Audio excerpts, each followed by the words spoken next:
History की इस series को आगे बढ़ाते हुए आज देखिए हम जो टॉपिक डिस्कस करने वाले हैं वो है सल्फर, नाइट्रोजन, हेलोजन और नोबल गैसेस।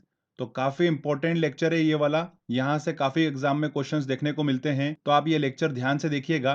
देखिए दोस्तों, मैं आपको बता देता हूँ केमिस्ट्री में हम कौन कौन से टॉपिक डिस्कस कर चुके हैं। यौगिक के रासायनिक नाम, मिश्र धातु, कार्बनिक अम्ल, कार्बन और उसके विभिन्न रूप और हाइड्रोजन, ये हम लेक्चर डिस्कस कर चुके हैं। अगर आपने ये वीडियो नहीं देखे हैं केमिस्ट्री के, तो डिस्क्रिप्शन में लिंक दे रखा है, आप वहां से ये वीडियो देख सकते हैं।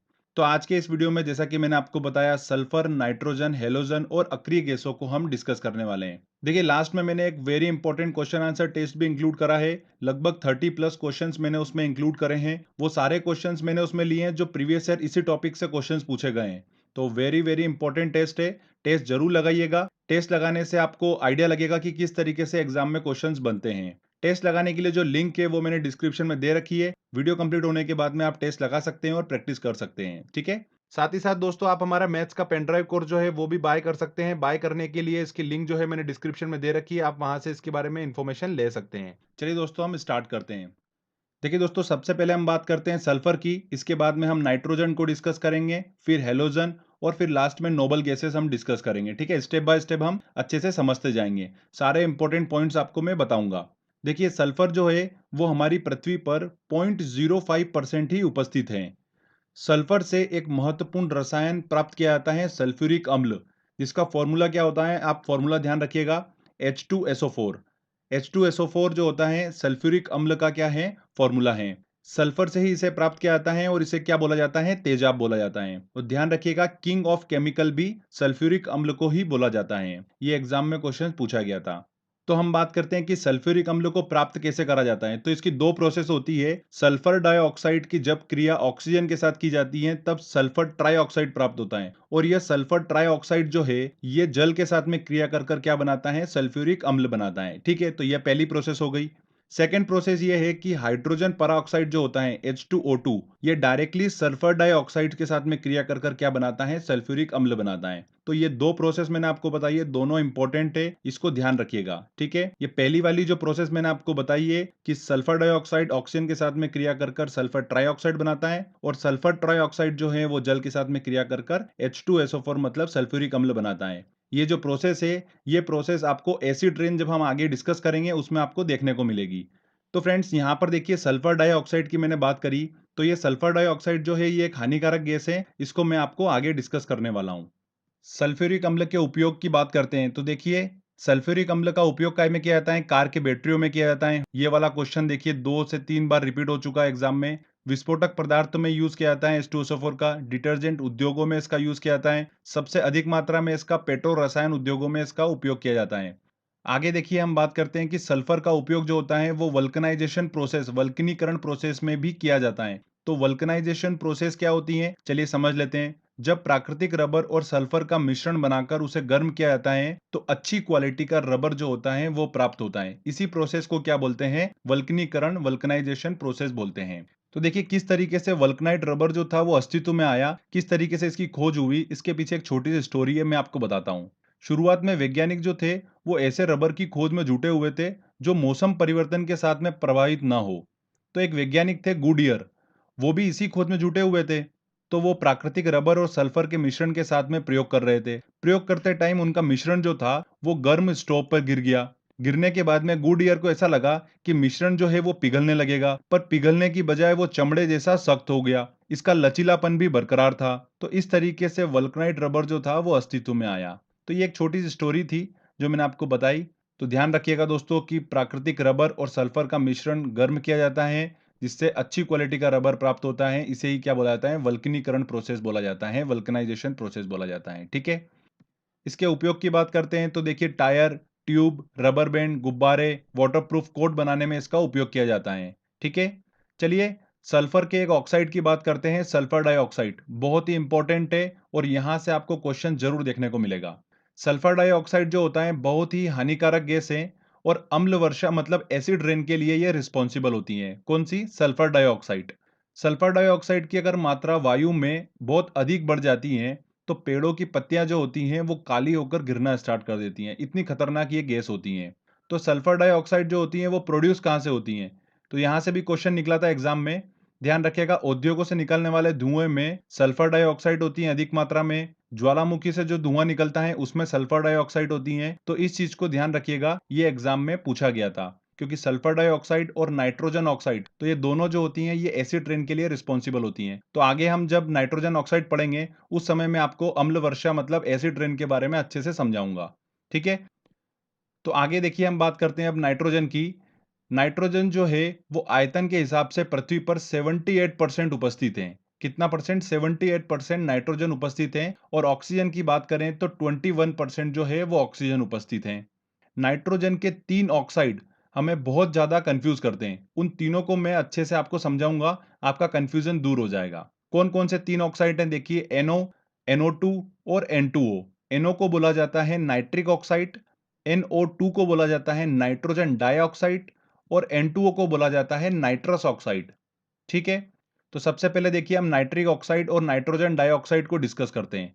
नाइट्रिक ऑक्साइड जो होता है वो स्मोक धुंध के लिए रिस्पॉन्सिबल होता है। तो ये प्रोड्यूस कहाँ से होता है?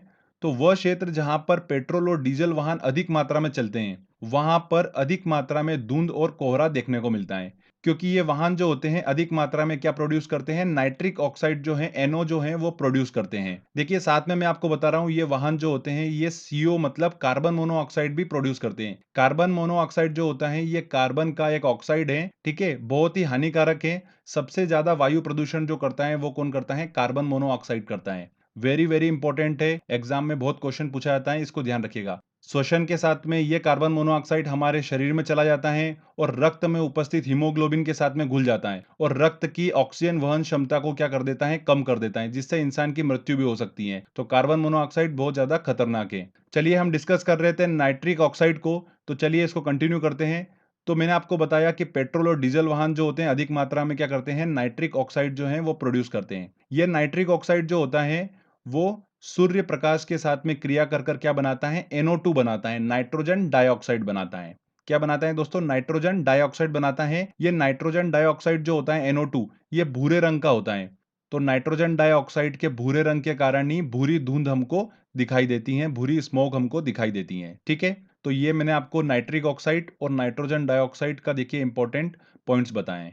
देखिए फ्रेंड्स, ये जो नाइट्रोजन ऑक्साइड है, नाइट्रोजन ऑक्साइड की अगर बात कर रहा हूं तो इसमें NO, NO2 और N2O तीनों आ जाते हैं। ठीक है, तो ये नाइट्रोजन के ऑक्साइड हैं, ये एसिड रेन के लिए भी रिस्पॉन्सिबल होते हैं। तो मैंने आपको बताया था सल्फर हम डिस्कस कर रहे थे, उसमें सल्फर डाइऑक्साइड जो था वो एसिड रेन के लिए रिस्पॉन्सिबल होता है। वैसे ही नाइट्रोजन के ऑक्साइड जो हैं ये भी एसिड रेन के लिए रिस्पॉन्सिबल होते हैं। तो चलिए समझते हैं कि एसिड रेन जो होती है वो किस तरीके से होती है और किस तरीके से ये हमारे लिए हानिकारक है। एसिड रेन जो होती है, देखिए इंडस्ट्रीज से निकलने वाला जो धुआं होता है उसमें सल्फर डाइऑक्साइड होता है जो वायुमंडल में पहुंचता है, और डीजल पेट्रोल वाहन से निकलने वाले धुएं में नाइट्रोजन ऑक्साइड होता है, वो भी वायुमंडल में पहुंचता है। जब ये हानिकारक ऑक्साइड जो है वायुमंडल में पहुंचते हैं तो ये जल से क्रिया कर कर क्या बना लेते हैं? देखिए सल्फर डाइऑक्साइड जो होता है वो क्या बनाता है? सल्फ्यूरिक अम्ल बना लेता है। और नाइट्रोजन ऑक्साइड जो होते हैं वो जल के साथ में क्रिया कर कर क्या बना लेते हैं? नाइट्रिक अम्ल बना लेते हैं। ठीक है, तो जब ये अम्ल पृथ्वी पर वर्षा के रूप में गिरते हैं तो इसे ही क्या बोलते हैं? अम्ल वर्षा मतलब एसिड रेन बोलते हैं। तो सल्फर डाइऑक्साइड और नाइट्रोजन ऑक्साइड दोनों रिस्पॉन्सिबल होते हैं अम्ल वर्षा के लिए। इसमें अम्ल वर्षा में H2SO4 जो होता है वो अधिक मात्रा में होता है, सल्फ्यूरिक अम्ल जो होता है वो अधिक मात्रा में होता है। तो सल्फर डाइऑक्साइड और नाइट्रोजन ऑक्साइड ध्यान रखिएगा, बहुत ही ज्यादा इंपॉर्टेंट है और एग्जाम में क्वेश्चन पूछा जाता है यहाँ से। बात करते हैं कि एसिड रेन होती हैं वो किस तरीके से हानिकारक होती हैं। तो एसिड रेन जब होती हैं तो जलीय प्राणी जो होते हैं जैसे मछली वगैरह, उनकी मृत्यु हो जाती है। पेड़ पौधों की वृद्धि में भी रुकावट आ जाती है। तांबा सीसा जैसे खतरनाक तत्व जो होते हैं वो पानी में मिल जाते हैं, जो कि बहुत ही ज्यादा हानिकारक होते हैं। अम्ल वर्षा जो होती है वो मनुष्य को भी प्रभावित करती है, इससे स्टोन कैंसर होने के चांसेस होते हैं। तो इस तरीके से एसिड रेन जो होती हैं वो बहुत ज्यादा खतरनाक होती हैं। ठीक है फ्रेंड्स, तो इसको रोकने का सबसे अच्छा तरीका यही है कि पॉल्यूशन जो है वो कम से कम किया जाए, जिससे इससे बचा जा सके। तो ये मैंने आपको एसिड रेन के बारे में बताया, आई होप आपको समझ में आया होगा। आगे देखिए नाइट्रोजन के तीसरे ऑक्साइड की बात करते हैं हम, नाइट्रस ऑक्साइड। इसका फॉर्मूला होता है N2O। ध्यान रखिएगा, ये भी बहुत ही ज्यादा इंपॉर्टेंट है, एसएससी में क्वेश्चन पूछा गया था यहाँ से। इसे हाथ से गैस, लॉफिंग गैस भी बोलते हैं। इसे सूंघने पर क्या आती है? हंसी आ जाती है। नाइट्रस ऑक्साइड जो होती है वो डॉक्टरों द्वारा एनेस्थीसिया के रूप में उपयोग की जाने वाली गैस है। आगे देखिए नाइट्रोजन के उपयोग की बात करते हैं, यहां से भी एग्जाम में क्वेश्चंस देखे जाते हैं। बर्फ बनाने में, विस्फोटक पदार्थ बनाने में नाइट्रोजन का उपयोग किया जाता है। हेबर विधि में हमने पढ़ा था कि हाइड्रोजन नाइट्रोजन मिलकर किसका निर्माण करते हैं, अमोनिया का निर्माण करते हैं। चौथा इंपॉर्टेंट उपयोग देखिए इसका, कि नाइट्रोजन गैस की एक क्वालिटी होती है कि ये ठंडी गैस होती है और कम दबाव वाली गैस होती है। इसीलिए वायुयान के टायरों में इसका उपयोग किया जाता है, क्योंकि वायुयान जब भी लैंड करता है तो उसके टायरों का तापमान जो होता है बहुत ही उच्च हो जाता है और दबाव भी अधिक होता है। तो वायुयान के उतरते समय टायरों में विस्फोट होने की संभावना बहुत अधिक रहती है, तो विस्फोट ना हो इसीलिए नाइट्रोजन गैस का यूज किया जाता है। तो बहुत ही इंपॉर्टेंट उपयोग है इसका, ये वाला ध्यान रखिएगा। अगला उपयोग आता है नाइट्रोजन का, कि नाइट्रोजन पौधों की वृद्धि के लिए बहुत ही आवश्यक है। भूमि में नाइट्रोजन मिक्स होती है जो कि पौधों का विकास करती है। अगर ऐसी भूमि है जहां पर नाइट्रोजन की कमी है, तो वहां पर पौधों का विकास कैसे होगा? तो वहां पर किस तरीके के पौधे पाए जाते हैं? कीटभक्षी नाम के पौधे पाए जाते हैं। ये कीटभक्षी पौधे जो होते हैं, ये क्या करते हैं? कीटों को मारकर उनके शरीर से क्या करते हैं? नाइट्रोजन प्राप्त करते हैं। तो ये एग्जाम में 2 से 3 बार रिपीट हो चुका है। ध्यान रखिएगा कि ऐसी भूमि जहां पर नाइट्रोजन की कमी होती है, वहां पर कौन से पौधे पाए जाते हैं? कीटभक्षी पौधे पाए जाते हैं। ठीक है फ्रेंड्स? ये भारत में कश्मीर, दार्जिलिंग क्षेत्र में पाए जाते हैं कीटभक्षी पौधे। तो यहाँ पर देखिए हमारा सल्फर नाइट्रोजन वाला सेक्शन कंप्लीट होता है। आगे हम बात करते हैं हेलोजन की। आवर्त सारणी के 17वें ग्रुप के एलिमेंट को क्या बोला गया है? हेलोजन बोला गया है। और इस ग्रुप के सभी तत्व जो है वो रंगीन यौगिक बनाने का काम करते हैं। ध्यान रखिएगा, रंगीन यौगिक बनाने का काम कौन करते हैं? हेलोजन करते हैं। इस ग्रुप के एलिमेंट की बात करते हैं तो फ्लोरीन, क्लोरीन, ब्रोमीन, आयोडीन इस ग्रुप के तत्व हैं। आगे एक पॉइंट सुनिएगा, बहुत इंपॉर्टेंट है। फ्लोरीन क्लोरीन जो है वो हेलोजन समूह की गैसें हैं, जबकि आयोडीन एक नीले रंग का क्रिस्टलीय ठोस है और ब्रोमीन जो है वो द्रवित अवस्था में पाया जाता है। ठीक है, तो चारों के बारे में आपको मैंने बताया कि फ्लोरीन क्लोरीन जो है वो गैसें हैं, ब्रोमीन द्रवित अवस्था में रहता है और आयोडीन जो है वो क्रिस्टलीय ठोस है। ठीक है, तो ये चारों दिमाग में रखिएगा, बहुत इंपॉर्टेंट है। हेलोजन के सभी तत्व जो होते हैं बहुत ही ज्यादा क्रियाशील होते हैं। सबसे ज्यादा जो क्रियाशील होता है वो कौन होता है? फ्लोरीन होता है। क्यों होता है? चलिए हम इसका शेल स्ट्रक्चर देख लेते हैं। तो देखिए फ्लोरीन का जो एटॉमिक नंबर होता है वो होता है 9। तो चलिए इसका शेल स्ट्रक्चर कैसा बनेगा कि इसके के शेल में कितने इलेक्ट्रॉन आएंगे? 2 इलेक्ट्रॉन आएंगे। एल शेल में इसके बचे हुए 7 इलेक्ट्रॉन आएंगे। तो यहाँ पर देखिए आउटर शेल में 1 इलेक्ट्रॉन की कमी है। अगर 1 इलेक्ट्रॉन और आ जाएगा तो इसका जो है स्ट्रक्चर कंप्लीट हो जाएगा, मतलब फ्लोरीन स्टेबल कंडीशन में आ जाएगा। तो फ्लोरीन चाहता है कि मेरे पास 1 इलेक्ट्रॉन और आ जाए, इसीलिए फ्लोरीन बहुत ही ज्यादा क्रियाशील होता है। तो ये ध्यान रखिएगा, एग्जाम में पूछा जा सकता है ये वाला क्वेश्चन, अच्छा क्वेश्चन है। फ्लोरीन के उपयोग की बात करते हैं तो फ्लोरीन से 2 क्लोरोफ्लोरोकार्बन और पॉलीटेट्राफ्लोरोएथिलीन प्राप्त किए जाते हैं। क्लोरोफ्लोरोकार्बन जो होता है इसे ही फ्रियोन कहा जाता है और पॉलीटेट्राफ्लोरोएथिलीन को क्या बोला जाता है? टेफ्लॉन बोला जाता है। ठीक है, क्लोरोफ्लोरोकार्बन को क्या बोला जाता है? फ्रियोन बोला जाता है। पॉलीटेट्राफ्लोरोएथिलीन को क्या बोला जाता है? टेफ्लॉन बोला जाता है। चलिए इनके उपयोग की बात कर लेते हैं। फ्रियोन जो होता है इसका उपयोग रेफ्रिजरेंट मतलब प्रशीतक ठंडाई के लिए इसका यूज किया जाता है। टेफ्लॉन का उपयोग किस लिए किया जाता है? कि बर्तनों वाहनों पर जो पेंट किया जाता है उसकी सुरक्षा के लिए टेफ्लॉन कोटिंग उस पर की जाती है ताकि पेंट पर स्क्रैच ना लगे, इसीलिए टेफ्लॉन का यूज किया जाता है। तो ये दोनों उपयोग काफी इंपॉर्टेंट है, ध्यान रखिएगा दोस्तों। देखिए क्लोरोफ्लोरोकार्बन के बारे में एक इंपॉर्टेंट पॉइंट आपको बताता हूं कि ये ओजोन लेयर को काफी नुकसान पहुंचाता है, इसीलिए आज के टाइम में इसका यूज जो है बहुत कम कर दिया गया है। इसकी जगह पर अमोनिया और सल्फर डाइऑक्साइड का यूज किया जाने लगा है। ठीक है फ्रेंड्स, तो इस पॉइंट को भी ध्यान रखिएगा। देखिए नेक्स्ट हमारा एलिमेंट आता है क्लोरीन। क्लोरीन के उपयोग की बात करते हैं तो ब्लीचिंग पाउडर बनाने में, मस्टर्ड गैस बनाने में और सबसे इंपॉर्टेंट जल शुद्धिकरण में क्लोरीन का उपयोग किया जाता है। ब्रोमीन की देखिए बात करते हैं तो औषधि बनाने में, पीड़ानाशक मतलब पेन किलर के रूप में ब्रोमीन का उपयोग किया जाता है। ब्रोमीन का एक यौगिक होता है सिल्वर ब्रोमाइड, AgBr। ये सिल्वर ब्रोमाइड जो होता है ये फोटोग्राफी प्लेट में यूज किया जाता है, वेरी इंपॉर्टेंट है। फोटोग्राफी की बात करते हैं तो स्थायीकरण के लिए सोडियम थायोसल्फेट का भी उसमें यूज किया जाता है। तो ये दोनों चीजें ध्यान रखिएगा। नेक्स्ट एलिमेंट आता है हमारा आयोडीन। आयोडीन का देखिए रंग उद्योगों में इसका काफी उपयोग किया जाता है। तो ये हेलोजन समूह के मैंने आपको सारे एलिमेंट डिस्कस करे हैं, जितने पॉइंट्स बताए हैं ये सारे इंपॉर्टेंट पॉइंट्स हैं, इनको आपको बिल्कुल दिमाग में रखना है क्योंकि क्वेश्चंस इन्हीं में से बनना है।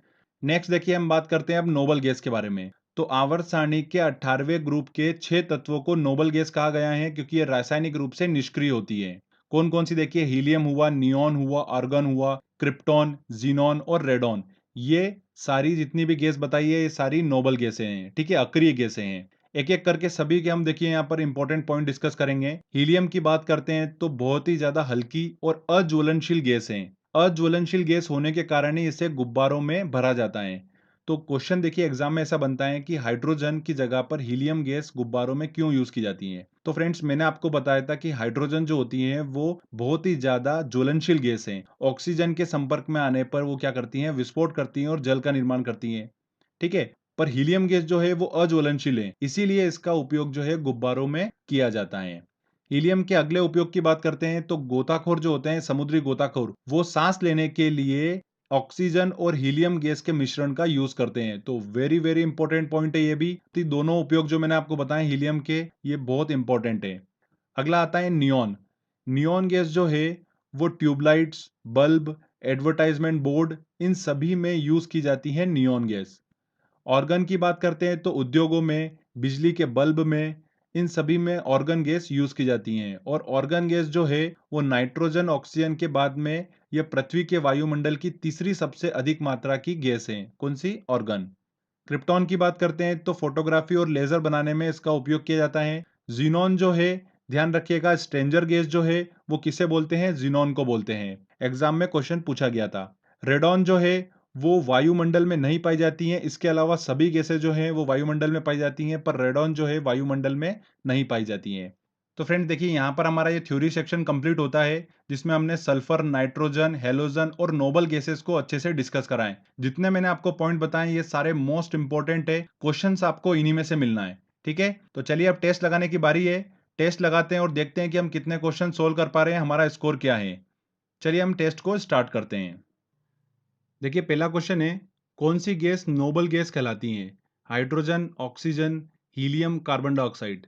तो हीलियम जो है वो नोबल गैस कहलाती है। सी आंसर सही होगा। वायुमंडलीय वायु में नाइट्रोजन लगभग कितने प्रतिशत होती है? तो नाइट्रोजन सबसे ज्यादा 78% उपस्थित होती है। तो आंसर क्या होगा इसका? D answer. गोताखोरों द्वारा समुद्र में सांस लेने के लिए ऑक्सीजन के साथ किस गैस को मिश्रित किया जाता है? तो ऑक्सीजन के साथ में देखिए हीलियम और ऑक्सीजन दोनों का मिश्रण जो होता है वो यूज किया जाता है। तो यहाँ पर ऑप्शन क्या होगा? देखिए ऑक्सीजन के साथ में हीलियम, ए आंसर इसका सही होगा।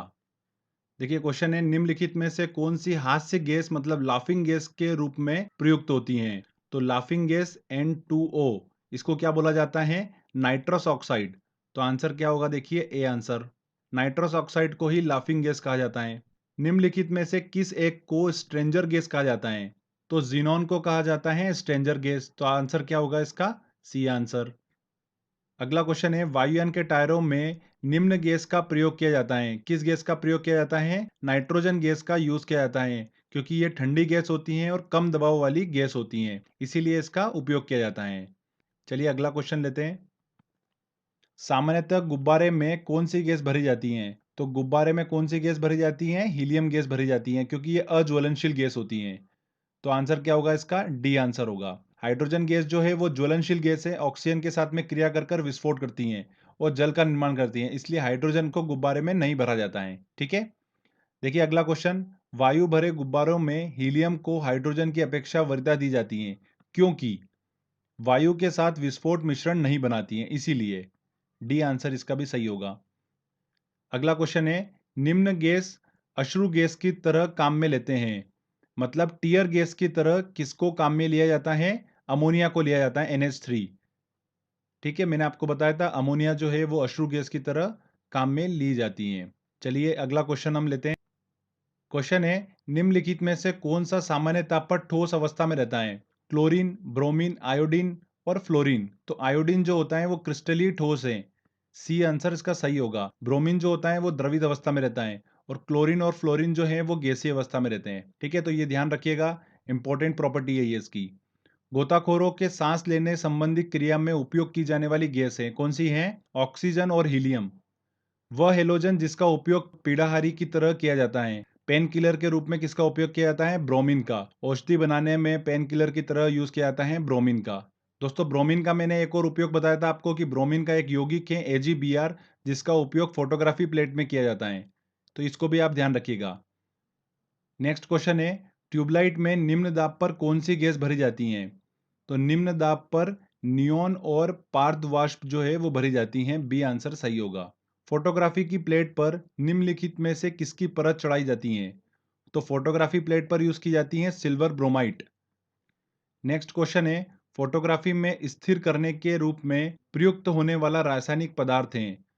तो स्थिरता के लिए यूज किया जाता है सोडियम थायोसल्फेट।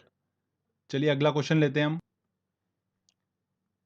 कीटभक्षी पौधे जिस मृदा में उगते हैं उसमें कमी रहती है। किसकी कमी रहती है? नाइट्रोजन की कमी रहती है, वहीं पर ही कीटभक्षी पौधे उगते हैं। कार्बन मोनोऑक्साइड निम्न में से किसको मुख्यतः प्रभावित करती हैं? तो कार्बन मोनोऑक्साइड जो है CO, ये श्वसन के द्वारा हमारे शरीर में पहुंच जाती हैं और रक्त में उपस्थित हीमोग्लोबिन में अच्छे से घुल जाती हैं और रक्त की ऑक्सीजन वहन क्षमता को कम कर देती हैं। तो डी आंसर इसका सही होगा। काफी ज्यादा खतरनाक गैस है कार्बन मोनोऑक्साइड और ये वायु प्रदूषण में सबसे नंबर 1 है कार्बन मोनोऑक्साइड। देखिए अगला क्वेश्चन है, निम्नलिखित में से कौन सा वायु प्रदूषक ऑक्सीजन की अपेक्षा अधिक शीघ्रता से रक्त के हीमोग्लोबिन में घुल जाता है? तो मैंने आपको बताया रक्त के हीमोग्लोबिन में घुल जाता है कार्बन मोनोऑक्साइड, CO। तो आंसर क्या होगा इसका? C answer. चलिए अगला क्वेश्चन लेते हैं। देखिए क्वेश्चन है, प्रतिशतता के आधार पर वायुमंडल में सर्वाधिक पाई जाने वाली गैस कौन सी है? सबसे अधिक मात्रा में देखिए परसेंट में देखें तो नाइट्रोजन जो होती है वो 78% जो है वायुमंडल में उपस्थित है। तो आंसर क्या होगा? A answer. वायु का मुख्य संगठक है, वायु का मुख्य संगठक क्या है? नाइट्रोजन। देखिए अगला क्वेश्चन है, अम्ल वर्षा इसके कारण होती है। तो किसके कारण होती है? सल्फर डाइऑक्साइड और नाइट्रोजन ऑक्साइड के द्वारा ही अम्ल वर्षा होती है। ए आंसर इसका सही होगा। चलिए अगला क्वेश्चन लेते हैं हम। किस कारण से स्टोन कैंसर होता है? स्टोन कैंसर का कारण क्या है? एसिड रेन है। वायु में ऑक्सीजन का प्रतिशत लगभग कितना होता है? तो ऑक्सीजन का परसेंटेज होता है 21%। देखिए क्वेश्चन है, रबर को सल्फर के साथ गर्म करके उसकी गुणवत्ता को बढ़ाने की प्रक्रिया को क्या कहते हैं? वल्कनाइजेशन, वल्कनीकरण प्रोसेस कहते हैं। प्राकृतिक रबर और सल्फर के मिश्रण को गर्म किया जाता है और प्राप्त किया जाता है अच्छी क्वालिटी का रबर। ठीक है, तो इसी प्रोसेस को क्या बोलते हैं? वल्कनाइजेशन प्रोसेस बोलते हैं, वल्कनीकरण प्रोसेस बोलते हैं। देखिए क्वेश्चन है, रबर को वल्कनीकृत करने के लिए प्रयुक्त तत्व हैं। किस तत्व का प्रयोग किया जाता है? सल्फर का उपयोग किया जाता है। सल्फर को हिंदी में क्या बोलते हैं? गंधक। इस चीज को भी ध्यान रखेगा। क्वेश्चन है, निम्नलिखित में से कौन सा एसिड रेन के लिए उत्तरदायी है? तो एसिड रेन के लिए कौन उत्तरदायी है? नाइट्रोजन ऑक्साइड और सल्फर डाइऑक्साइड जो है वो इसके लिए रिस्पॉन्सिबल हैं। ज्वालामुखी पर्वतों से निम्नलिखित में से कौन सी गैस निकलती है? तो कौन सी गैस निकलती है? सल्फर डाइऑक्साइड जो है वो गैस निकलती है। डी आंसर इसका सही होगा। चलिए अगला क्वेश्चन लेते हैं। निम्नलिखित विद्युत अपघट्यों के विलयन में से किसको कार की बैटरी में प्रयोग किया जाता है? तो कार की बैटरी में प्रयोग किया जाता है सल्फ्यूरिक अम्ल, H2SO4। मैंने आपको बताया था। C answer. Very very important question है। देखिए ये 2015-16 में भी क्वेश्चन पूछा गया। बैटरियों में कौन सा एसिड संग्रहित होता है? कौन सा एसिड संग्रहित होता है? सल्फ्यूरिक अम्ल, सल्फ्यूरिक एसिड। ए आंसर इसका सही होगा। अम्लीय वर्षा मतलब एसिड रेन में निम्नलिखित में से क्या अधिकतम मात्रा में रहता है? तो H2SO4 जो होता है वो अधिक मात्रा में रहता है। C answer. चलिए नेक्स्ट क्वेश्चन लेते हैं। तरल अवस्था में पाई जाने वाली अधातु हैं। कौन सी देखिए अधातु? ब्रोमीन जो है वो तरल अवस्था में पाई जाती है। विज्ञापन, साइन बोर्ड और सजावटी बत्तियों में आमतौर पर प्रयुक्त होने वाली गैस कौन सी है? तो कौन सी गैस का यूज किया जाता है? नियॉन गैस का यूज किया जाता है। इनमें से कौन सी गैस है जो नोबल गैस नहीं है? हीलियम नोबल गैस है, नियॉन भी नोबल गैस है, जिनॉन भी नोबल गैस है, पर फ्रियॉन नहीं है। फ्रियॉन किसे बोलते हैं? देखिए क्लोरोफ्लोरोकार्बन को ही फ्रियॉन कहा जाता है। तो फ्रियॉन जो है वो नोबल गैस नहीं है। तो आंसर क्या होगा इसका? C answer. तो फ्रेंड्स देखिए यहाँ पर हमारा टेस्ट कंप्लीट होता है। आई होप आपने भी सारे क्वेश्चन सॉल्व कर लिए होंगे। एक बार टेस्ट की जरूर प्रैक्टिस करिएगा। प्रैक्टिस करने के लिए इस टेस्ट की लिंक जो है डिस्क्रिप्शन में दे रखी है मैंने। ऐसे ही मेहनत करते रहिए, सफलता आपको जरूर मिलेगी। मैं आपके लिए इस तरीके के अच्छे अच्छे वीडियो लेकर आता रहूंगा। बस दोस्तों आप वीडियो को लाइक करते रहिए, शेयर करते रहिए और अगर आपने अभी तक चैनल को सब्सक्राइब नहीं करा है तो सब्सक्राइब भी कर लीजिए, क्योंकि इस तरीके के जब भी वीडियो मैं अपलोड करूंगा आपको उसका बेनिफिट मिलता रहेगा। तो फ्रेंड्स मिलते हैं अगले वीडियो में। जय हिंद, जय भारत।